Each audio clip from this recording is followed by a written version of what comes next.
After a long rainy period in the summer, I was back out there again, looking for mushrooms. And boy, did I find them. There were thousands of honey mushrooms out there. When honey mushrooms are in season, you will find them everywhere. They'll form little fairy rings around trees. You'll find them under logs. In some areas of the forest I came across, there were honey mushrooms around every other tree.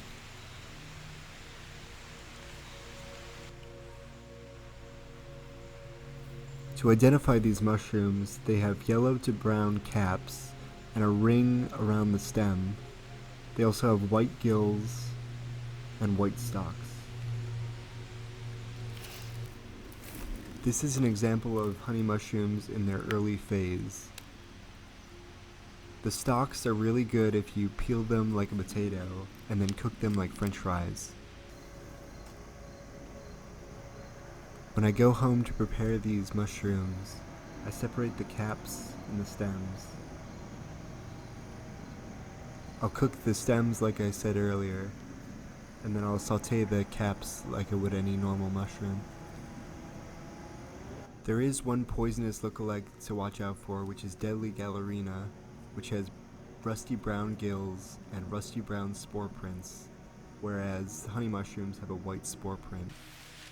In their latter phases, the honey mushrooms can become slimy on the top of the cap. Sometimes this is alright, and sometimes I discard these mushrooms. Honey mushrooms are some of the largest organisms in the world. All the mushrooms you see here are connected by a mycelium network under the forest floor, creating one big organism. A honey mushroom colony in Oregon holds the world record for the largest organism ever recorded.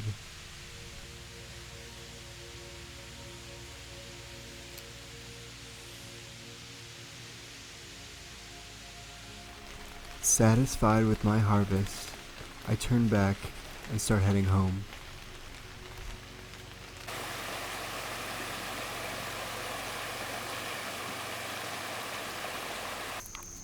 I found a nice flush of oyster mushrooms near my house. I decided to use these mushrooms to make dinner tonight. I want to make a clam chowder with oyster mushrooms instead of clams. I find that wild oyster mushrooms taste a lot more like seafood than their domesticated counterparts in the grocery store.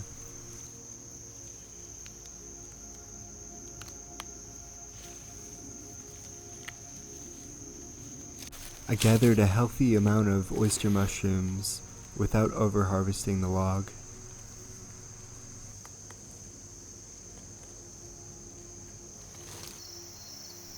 Now it was supper time, so I started building a fire in a section of my backyard.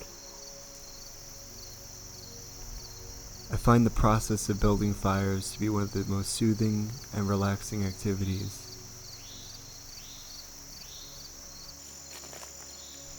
Fire making is one of those things where I get completely immersed in it.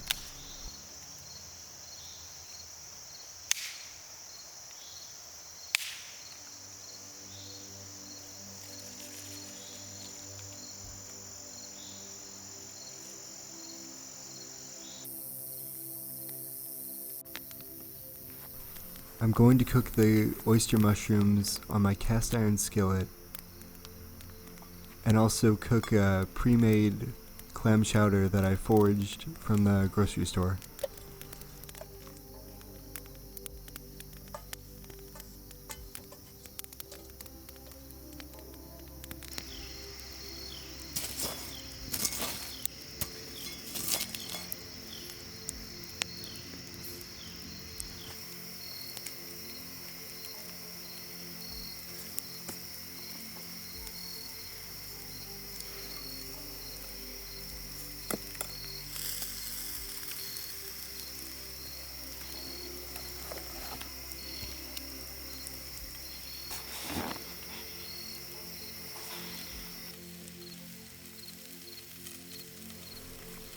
After these oyster mushrooms are thoroughly cooked, I'm going to combine them with the clam chowder that I have cooking in the pot.